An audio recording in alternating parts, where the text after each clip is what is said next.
Today we're talking with the digital prophet David Shing, aka Shingy. His visionary thinking has helped shape some of the world's largest brands and kept leaders in trance for decades about where they should aim for their future growth.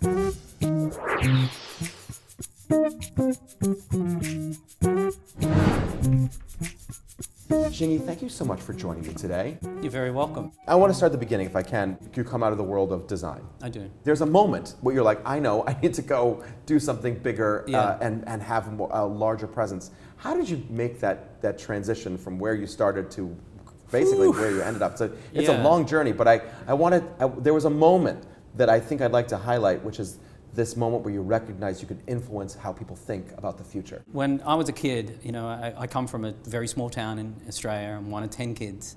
It's very far down the food chain. So I'm number 8. How many? You're 8? I'm number 8, yeah. And there's 6 boys, 4 girls. So okay. I think my parents gave me more freedom than they could have or should have. And so while I was meant to be in the maths class and bio, I was in the arts class. And I came out of there with 2 curiosities. Either wanted to study fashion, I wanted to study design. I didn't really know what design was. And somebody at the time said, design is a communication device that will affect millions of people, probably more so than fashion could, but you seem very talented in both. And I decided to pick design, particularly graphics. But when I came out of graphic design school, people said, you've picked the wrong industry. And I said, oh, that's great. And they said, well, look, computers are coming, desktop publishing is going to revolutionize the industry, and you're screwed. And I thought to myself, wow, that's kind of a big moment, because I spent this time designing, hand-kerning fonts, and doing things like bromides and typesetters, and there's whole industries that existed that completely busted like a year later. And I was a classically trained graphic designer, not a computer dude. So I taught myself computers very quickly, because the thing I have learned is technology is easy to adopt. I sat back and realized if this industry is going to be disrupted because of computers, and I'm looking around thinking we're all designers jamming on these devices that really don't allow us to express the creativity that we really wanted to express, something has to happen. I have to be part of that change. I ended up working for AOL. And that's where I had the opportunity to launch a bunch of sites and help do media and marketing across all of those territories and understand culture change. But I also got to be able to sit back and think about what the real value of communication is. I'm going to make a metaphor, or try to make a metaphor, maybe it works for you, but there's a little bit of weatherman in a digital prophet, right?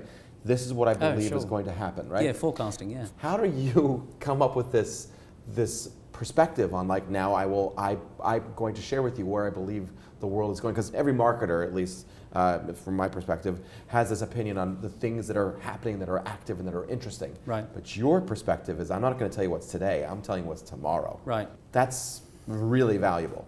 As a forecaster, I skim across the top of everything that I think is culturally relevant, and then I start to gravitate to those things that pull me in as a subject matter interest. So I go a mile wide and I go an inch deep, and then I go 1,000 inches deep if I find it to be fascinating. Like, how do you endlessly sort of think about what the thing that's coming, and then how do you have an opinion about it that's going to be valuable? Yeah. Okay. So 2 things. Let me just take a step back to step forward, which is, if it feels like a pyramid, and for me, it's interpersonal relationships happen here. Typically, human to human contact, amazing, and then lots happening across texting still, of course, with mates. And then it opens up to still using things like email, which is still incredibly important. Still valuable. And a lot of that's happened as you see the seasons of the web change. So 1.0 was all about publishing, and good luck building a road to that store or whatever you're building. That was great. Web 2 was all about social and the interaction there. And we found out that, if you think about it, about 1% of people originate an idea, 9% of people might contribute, 90% just observe. Right, a lot of voyeurs. Yeah, and trolls and all those lovely trolls, things. Right. But I like to think of the more positive. And if you flip that over and think about where the culture of change is happening, it's all about, if I've been in a broadcast world where free means advertising, et cetera, how do I take the value of what I've left behind as a footprint on digital, and how do I turn that into an even exchange? And that's the challenge, and that's the change today. But how do brands participate in that? It's based on community. So it's no longer broadcast, it's narrower than that. Yeah. It's like, well, if your brand deserves to be part of that culture, then how you do want to act in that culture. Very simple assumption. What does that all mean? What does it mean? Take away all the pontification. If you know who you are as a brand, you know how to behave. Period. Full stop. Because if you know who you are as a brand, you know your voice, you know what you know your story, you know all the things that are going to make your content relevant to the human beings that want to buy. And you know how far you can disrupt yourself to be able to see if that is the change that you really need, that'll affect your business and ultimately the marketplace. Because lots of brands today talk about disruption, disruption, disruption.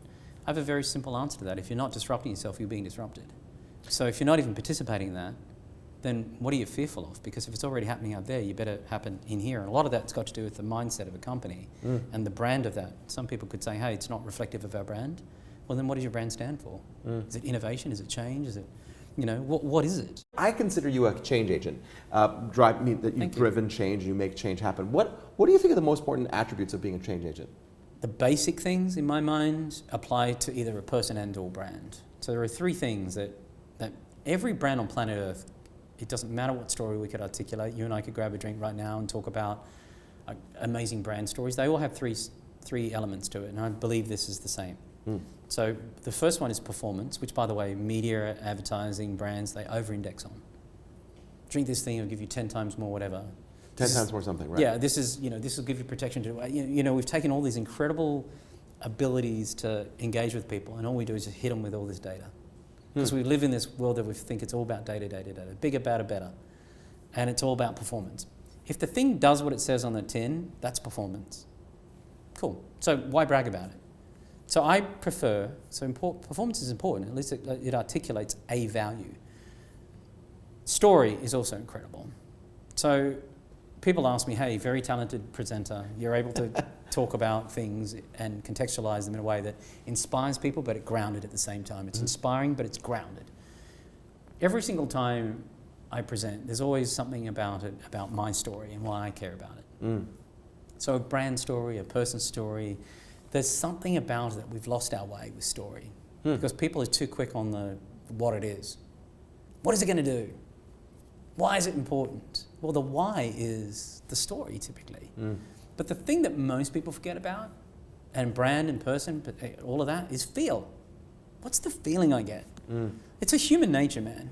There is something incredible that when you meet somebody and give them a handshake or there's a connection, you'll know within seconds whether you trust that person, whether you think you'll be a friend of that person, whether you don't have to be convinced with a lot of that. That's the power of human nature, I think. So three things. It's about performance, it's about feel, and it's about story, but focus on the feel. Is there something that you're able to identify that makes your X factor? Like, what is it? What has made you be this person so that you can be like, I'm going to help brands navigate what effectively is going to be into the coming future? I believe that my job is to inspire people to do better than they would have before they met me. So does that mean that I'm an educator in some respects and I'd love to make sure people feel like that? Brass tacks is I'd love to be the kingmaker, not necessarily the king, which is kind of a weird thing to say. Because, no, that's a great thing, to recognize where you live. Well, I'm also known as a speaker and all that sort of rubbish, as you know. But what's really important is that I think, untapping human potential would be something that I'd like to add more fire to. Yeah. And if the lens of that is technology and it's helping humanity move forward, I'm in. Yeah. But if it's not, then we need to change that because it's not helping. Thank you so much for joining me. I just loved hearing how I love hearing your passion and how you speak about brands and where you think this world is going. I am endlessly intrigued by whatever comes out of your mouth. Thank you for joining me. Awesome, brother. Appreciate it. You're welcome.